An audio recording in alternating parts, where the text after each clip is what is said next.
WNST, Towson, Baltimore, and Baltimore Positive. We are positively one of my favorite places. Every time I come in here lately, I keep thinking, this might be the last time. It might be the last time. It's the old market. The new market's there. It's open. I've been in it. We're at Fadley's. It's all brought to you by our friends at the Maryland Lottery. I'm going to be giving away these fantastic scratch-offs from the Instant Lottery. It's the throwback here in the wishbone to the first ever scratch-off. We're at Fadley's. We were at Captain Larry's on Thursday. We will be out in the county in Middle River at the old Sioux Island. That's the new McFall's Oyster and Reel on Thursday, doing the Maryland Crab Cake Tour. Presented by our friends at Window Nation. I'm going to wear the fun hat today, 866-90 Nation, new offers in May. And I'm bringing Leonard Raskin in on this because he has this fun crab mallet that has a beer opener on the other side. Raskin Global, keeping us square, keeping our money square and our American dream. Lamar Jackson had his American dream fulfilled this weekend and the draft. And we're here on the morning after. It is a Friday morning. It's raining outside, but it's warm and sunny on our radio dial. Ron Legler joins us now. He is the Go ahead, President of the France American Performing Arts Center, home of the world-famous Hippodrome Theater. He runs the Hippodrome, hon, down here, and I've had you on the show many times during the plague. Yes, I don't think I've ever plague. touched you, so elbow up. You've been very kind to me and my group, and I'm going to tell my Calvin Statham story to you at some point.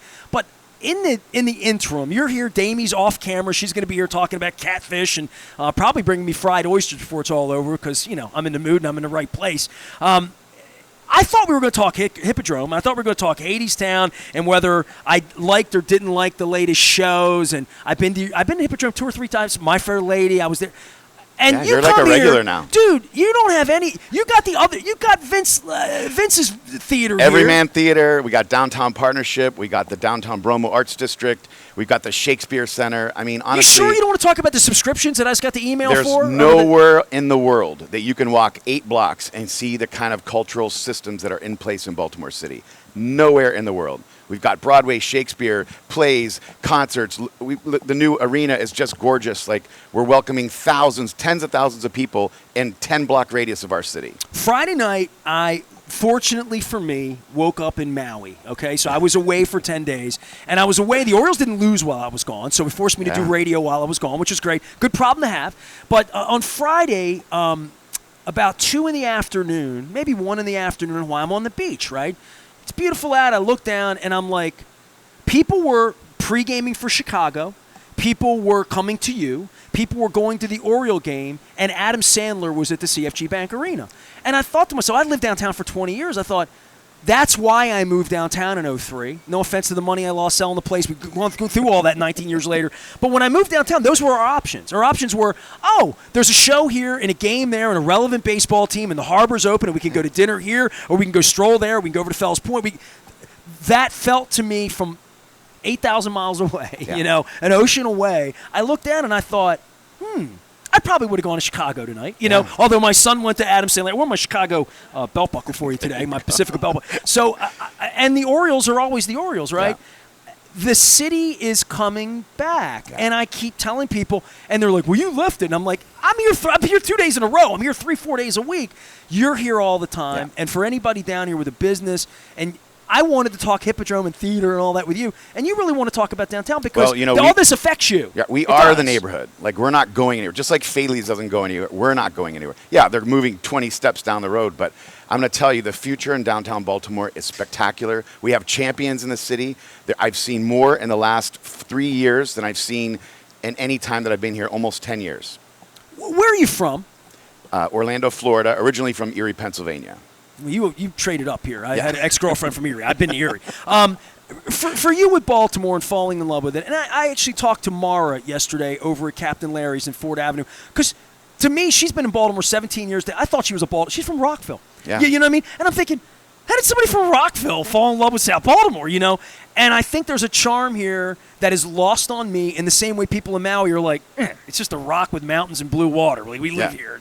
I'm like, used to it. Paradise. Yeah. People come to Baltimore from Erie and say, I can't go to see Hadestown in Erie. I can't go to an Oriole game in Erie. Nope. I can't have crab cake in Erie. I can't do that in Orlando in some cases, right? So people come to Baltimore, and for us who beat it up, and I ain't going downtown no more. But why are we beating it up? That it's a self-fulfilling, stupid prophecy. Stop. It really we got to is. stop. I'm as soon as I got here, bro. I know, but as soon as I got here, everyone's like, "Oh, why'd you ever leave?" Listen, this is a beautiful city, a harbor city. It's a world historic American city that we just have to change what we say when we talk about it. It's as simple as that. It begins right there. You don't have to do anything. You don't have to spend any money. Just think about the positive things that are happening and talk about those. It's that simple. There's and no that's doubt what you're here for, right? You're here to talk about everything other than. We'll talk about the theater in a minute. You have a whole litany of all the stuff that's going on around here. What are you most excited about in this district? I would say the new market. The old market lasted 200 years, and we were 2 months into the new market. Damie's excited about it. She's going in. They're doing a beautiful job. And honestly, I feel like a market without Fadley's isn't Lexington market, period. I don't think I've ever had a guest that came to visit me in Baltimore that I didn't bring over here, and I don't have a picture of that sign and that sign with them because it really is an institution of Baltimore. Literally, crab cakes are crab cakes. Jumbo lump crab cakes began here. I don't care what anyone says, and I know it's controversial, but there's nothing like a Fadley's crab cake. Nothing. I admitted that yesterday because Captain Larry's, we got into, I talk about tartar sauce because I don't like tartar sauce except when it doesn't taste like tartar sauce. Yeah. So she brought me some fresh tartar, and it was delicious. It was like sort of dilly and lemony and like and all of that. And I'm thinking, and I said to her, this got a little mustard in it. I've never had a tartar with mustard. And of course, I talk about and Fadley's comes up. I'm like, this is the only crab cake that's like this. If you don't like mustard, you might not like the Fadley's crab cake. I don't like mustard. I've admitted I've never put mustard on a hot dog. And I'm the ketchup eater. I'm the 12-year-old. I've never eaten mustard on anything purposefully, right? But I love Dijon mustard in things, and I like dry mustard in things. And this crab cake here, you have to come here to get. I've had 184 crab cakes. 184 different places I've been in the last 4 years having crab cakes. Not in Maui. It was on every menu. I'm like, no way. Ain't my kind of crab cake. I don't even eat crab in any I other looked city. at the picture of it on Google, and I'm like, I'm getting the mahi. So, but for the city and for people to come down here and to be a part of this, it's not they don't just come to the Hippodrome, park their car on the back end, walk in and walk out. No. It has to be a richer experience than that. And you're selling that, she's selling, we're all selling that, and it's becoming that. Again, after the plague. I mean, the plague's tough on everywhere. Listen to this. For the last 20 years, the Hippodrome brings 250 to 300,000 people to the Hippodrome every year, right? The Transformer Performing Arts Center. This market closed at 5 o'clock. So there was no connection to people that 87% of the people that go to Broadway go to dinner before they go. 87%. 87%. Because it's a night out. It's an experience. Like the drive, the get here, the parking, the restaurant, the theater, going home, leaving the garage. It's all part of the experience. So what we're now doing is working with the market to say, listen, if you could stay open until 8, find some vendors that would be able to service the 2,200 people that come to the Hippodrome for a show, and they're getting a liquor license. It's all coming together. We have a security walk plan. Pre-gaming. Yeah, pre-game. Right. We have a security walk plan that our security teams and the market security teams will walk people down PACA, enter into Lexington Market, enter into Fadley's, and be able to have dinner and walk 78 steps back to the entrance to the Hippodrome. 78 steps. 78 You've done steps. this. Yeah, oh yeah, several times. I got short legs. Might I be got 79 small or feet. 80. Okay, all right, just checking. Might be 100 for me before it's all over with. Ron Legler's here from the Hippodrome. Can I just say that? Do I have to do the France Merrick Park? No. Everyone knows the Hippodrome. Right on, Yeah, right on. it's the Well, I Hippodrome. mean, I knew the Morris Mechanic, right? So, I mean, there's a long heritage. And, if Don were here, he would talk about his love of Broadway and going up the Broadway. I was in my fairly. So I want to tell you my story. I don't know if Damien knows his story either. So I'm watching football because that's all I watch in December usually, and I saw an ad on TV. I guess it was a BAL ad or whatever, and it was for My Fair Lady. I've been in 6 or 7 shows when I was a kid. I was in Pippin, Oliver. I can name them all, right? Fantastics. I love the Fantastics. I was the Artful Dodger in Oliver. I sang "Consider Yourself," the whole deal, right? I'd do anything for you. We spun the umbrellas like the one you brought in the rain. So in 7th, 8th, and 9th grade, I went to Holabird Middle, and I want to paint the whole picture here because it's an important thing. We had no African American student. I was the darkest skinned person in my middle school with 650 kids in Dundalk and Archie Bunker's Dundalk in 1979. Okay? So we had this African-American, we only probably had 2 African-American teachers in the whole school. I think, we had 2. He was the music teacher and the chorus teacher who grew up in Turner. I didn't know all this till I had him on the show, like all of his background. He was Mr. Statham to me, 1979, 80, Sure. 81. Recruited me. A hero. Oh, my God. And it was borne out that he's everybody's hero, right? I found this out. So My Fair Lady, the ad comes on. I said to my wife, "You ever seen My Fair Lady?" My wife likes the theater. She's like, "No, I never. It's in the movie. Rex Harrison. She lip synced. No. I'm like, oh, I should take you down for this. It's January. We'll go down. It'll be a cold night. We'll go down and do it." And I thought to myself, I wonder how Mr. Statham is, because Mr. Statham was the one that put the show on at Holabird in 1982, and his son's my Facebook friend, and I've been trying to get together with Mr. Statham for 15 years. I ran into him in the IHOP with my mother having breakfast when my wife was battling cancer, so we never kind of got together. And I hit Patrick and I said, "I need your dad's number. I'm going to call him." So I called Mr. Statham. He answered the phone. He's 82, 3, 4, 5, something like that. He answered the phone, joyous as always, and he's a legend. Now, Mr. Statham played the piano in the Statham Singers. He played the piano on the road for a very famous gospel act in the 70s. In the summer, he would travel and tour doing gospel, and his wife had a singers, and they would come to my middle school for African-American gospel. I mean, straight gospel music in our auditorium in Holabird in 1981, singing gospel music. It was our only entree to this, other than maybe Channel 45 at 9 o'clock in the morning on a Sunday morning, right?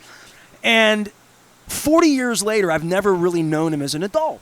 Called him up. I said, "Mr. Statham, My Fair Lady's playing down at the Hippodrome. Would you like to go?" He's like, "Oh, I don't know if I said, so I had a friend that knows him real well. So we're gonna double team him. We double teamed him. I bought 5 tickets. Me, my wife, Jerry, Lori, and we picked Mr. Statham up, brought him down. You left us some VIP to go up and have a drink. And my wife had never met Mr. Statham. From the minute she met him, she's like, this man should be in our life. There's forever, no question. So we spent the evening when we sat down in My Fair Lady. I got 3rd-row tickets. You can see the breath of the singers. And as the curtain's opening and it opens, he elbows me. He's like, "It's more relaxing to watch it from here." And then the producer. He was elbowing me the whole time, and I gave him such a hard time because I wanted to be Freddie, and he didn't cast me as Freddie. He cast me as Zoltan Karpathy. So I had to wear this beard. I tell him I'm still getting the glue. Yeah. Oh my! It was terrible. It was a sweat rash, horrifying the glue. experience as a 13-year-old boy to have a beard glued on my face 4 days in a row. So we did the show, and then I had him back out at Drug City on the Crab Cake tour, of course, and we got his whole life story. And when I put the picture up, turned out he taught at Pikesville for 10 years. One of my partners in NST said, "I had Mr. Statham at Pikesville in the 70s." And so he taught for only 56 years. Only 56 years, that's all. And we brought him a keyboard out and played the piano, and we sang Sentimental Journey, which was one of our 8th grade songs. And so it's a wonderful story. It's about my teacher. It's about race. It's about growing up in Dundalk.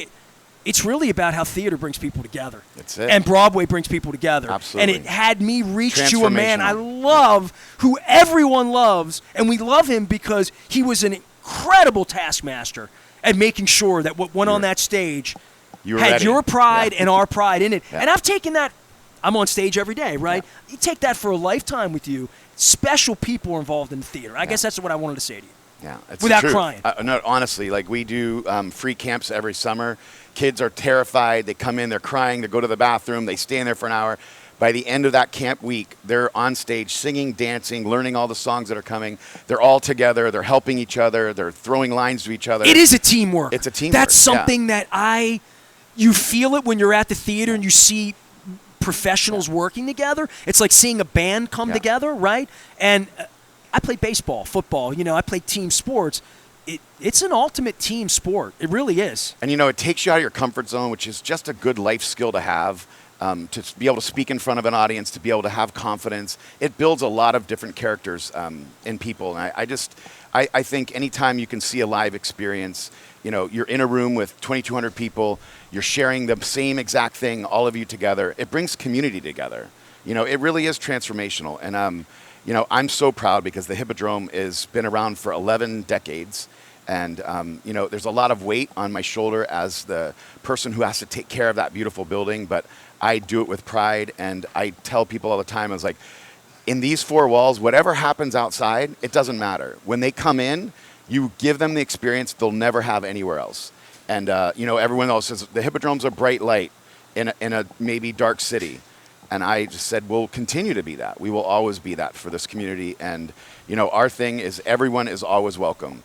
There's points of sale that we do now that are walk up to the door, a $30 ticket, $15 student tickets. I see them all. Yeah. I get the offers, I mean, we're doing all kinds of different things to make sure that everyone has a chance to walk in the door, and you don't have to be a millionaire. You don't have to be dressed up. You don't have to be, just be there and be ready to experience Broadway and live entertainment. Yeah, Mr. Statham sat next to me, and Freddie takes the stage. I have often walked down the street before. So he says, man, that guy can sing, man. It's something about seeing professionals. I got to tell you the best part about Baltimore. Know? So we get, Tuesday happens, and I was like, man, this is way better than I thought it was going to. I really did. Was unexpected by that.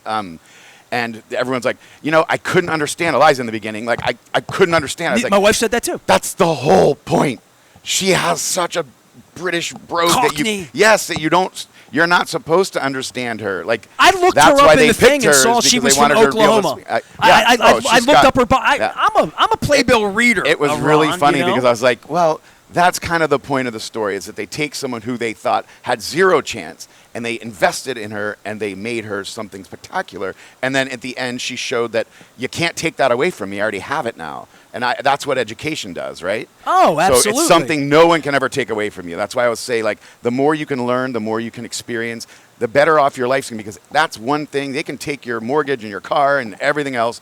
With your education, they'll never be able to take it away. All I want is a room. Wouldn't it be lovely? Speaking of Oliver, they're rehearsing right now in New York for the next Broadway production. Sell some Hippodrome for me before you go selling the rest of the city, and we'll do all that. It's a funny thing. It's the one thing I didn't bring was the whole Hippodrome stuff, but I have that already now. Okay, go ahead. All right, so let's talk about. I got the email yesterday, and I let's talk about this. the mechanic. Okay, so now let's go back to 1974. The Morris Mechanic opened a show called The Wiz, the first time it had ever been on the stage. Andre DeShields is The Wiz. Opening night, 1974. He's on down the road. Yeah, so goes right from Baltimore straight to Broadway. It's an incredible show, does incredible business. Now, in 2023, we're going to open The Wiz on the stage of the Hippodrome. And that production is going to get built in Baltimore thanks to a Maryland theatrical tax credit that we helped get passed. They're going to spend 4 weeks, all the producers, all the creative teams, all the actors. This is the rehearsal. The rehearsal before it goes anywhere. It'll land on Baltimore stage. It will then go for a full week in production, and our subscribers will be the first audience to see it in the world. And then it goes on tour, and it goes straight to Broadway from there. So that's happening in our state, in our city, because we have an incredible ability to make all this stuff happen. And even our state, like Larry Hogan or not, he was a great governor for the arts. He helped us through the pandemic. He helped us get this tax thing settled. He signed that bill into law. And now we get 12 to 16 extra weeks of work for union workers, our stagehands that have been out of work for 2 years.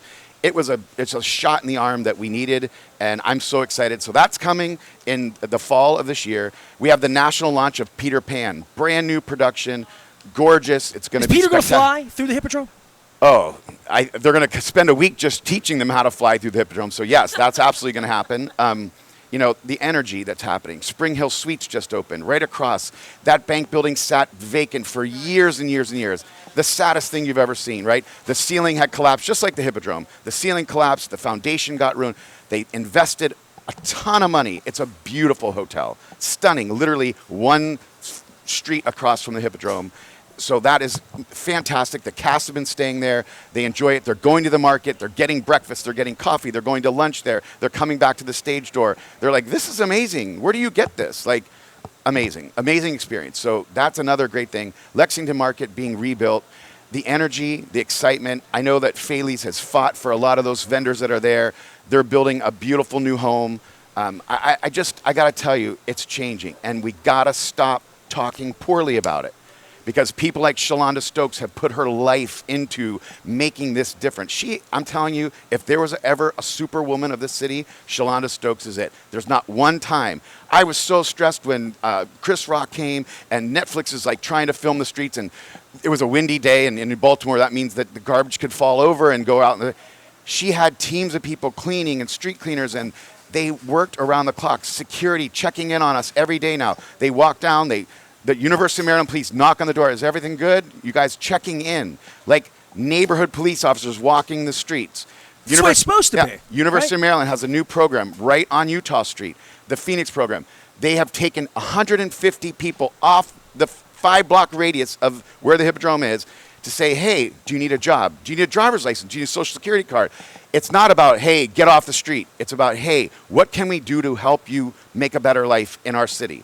And that program, no one talks about it. It should be talked about a lot more. It's done an incredible job of cleaning up the neighborhood and making people feel like I'm not just here to survive, I'm here to thrive. And it's a different feeling. And, you know, we police officers walk with social workers here, right downtown. Like, it's happening, it's starting, and we can't, listen, there are setbacks. You know, there are things that are going to happen. Just watch the news tonight. It's happening in every city. It's not just Baltimore. Go to Pittsburgh. They're talking. So in the Broadway Across America network, we have 46 cities in the United States, Canada, and Mexico. We talk to the partners. It's happening in other cities. We're just looking at our own. We're looking at our own city and thinking it doesn't happen other places. It absolutely is happening. And what we have to do is keep coming together. Keep showing them that we won't allow this to be the way that we want to live. And that's, man, I got to tell you, I went to the Bruce Springsteen concert. I walked out of that arena I parked in my Hippodrome spot. I walked 1 block to the Hippodrome from an arena. And I was like, where do you do this? And the streets were vibrant and people were excited. It was opening day. I was here all morning. Incredible. Yeah. It was so incredible. I had a $50 lottery winner at the back table there. Yeah. But, you know, you got the Paramount opening right next to the Horseshoe Casino, which is right next to the stadium, which is right next to, you know, M&T Bank. Where do you get that? Where do you get a world-class, you know, even casino to be a part of the mix? Top Golf now entering in. You can walk. This is 10 blocks, people. 10 blocks. I live down here. Yeah. I know. I walked everywhere. I mean, I can't tell you. Can't do it in New York City. Can't do it in L.A. Can't do it in Chicago. Can't do it in Miami. Can't do it in Boston. Can't do it anywhere. Yeah, well. You can't do it anywhere. Like, we got to remember, and honestly, for people that live in the county, talk about the city all you want. You will never find more cultural institutions packed into a small area than anywhere else, anywhere. It was designed that way. Yeah. That's why it thrived, right? I mean, we go back to Mayor Schaefer and we talk about the aquarium and the science center and using the water. I mean, I was a kid. I came down to that wharf. It was fish and rats and warehouses, you know what I mean? All that's changed. In Harbor East, look at what's happened with the Patarakis family just under our eyes, and then poor Covington, or Baltimore Peninsula, which will never be called that by me. But that's a spin. You know, that's what we do here. If it's not working, we just spin it into something that we want it to work. Well, I mean, and you can rebrand it all you want, but people have to come down and rebrand it for themselves. They have to have the experience that I had with Calvin Statham and My Fair Lady. They have to have the experience that you had at Springsteen, that I had the next night at the Eagles, that other people had for Chris Rock, right? But here's what I'll tell you. They built it. People are going to go there. It's now part of our landscape, and it will become an important place for people to live, work, and play in our city. So it's there. So whether it was successful in the beginning and now not successful, now they're trying to regain momentum with it, it's part of who we will be. And there's nothing wrong with that. And by the way, it's a wonderful location. It's easy to get to. It's easy to get out of. And it's close to... I might live there next. But I might live there too. I'm going to call it Port Covington by its proper name. We're, down at the cruise terminal. Yeah. Ron Legler's here. He runs all things Hippodrome. But we talked about everything but your theater, kind of, sort of, at some point. We're going to take a break. We're going to do 2 segments down here. Bill Henry's going to join us, Controller Henry. Also have some other friends stopping by. Damie's going to be here as well. And Peter Jensen from the Baltimore Sun, the editorial captain, is going to be down here a little later on, too. First time I've had him live. Crab cakes will be involved. Oysters will be involved. It's all brought to you by our friends at the Maryland Lottery. We're giving away some instant lottery scratch-offs when we open the doors here. Not open yet, but we will be. And, of course, our friends at Window Nation, 866-90Nation. Make sure you get your windows. You buy 2, you get 2 free. I bought mine last year. They give people a better deal than I got. They get 5 years, 0% financing. I did not get that deal last year. I'm not upset about it, but you should take advantage of it. And we're taking advantage of our windows. They're open now. It's spring is sprung. Ron Legler from the Hippodrome will be our guest when we continue on. I am Nestor. We are live and doing things at the Old Market at Fadley's. Come on down and have a crab cake and some fried oysters. Stay with us.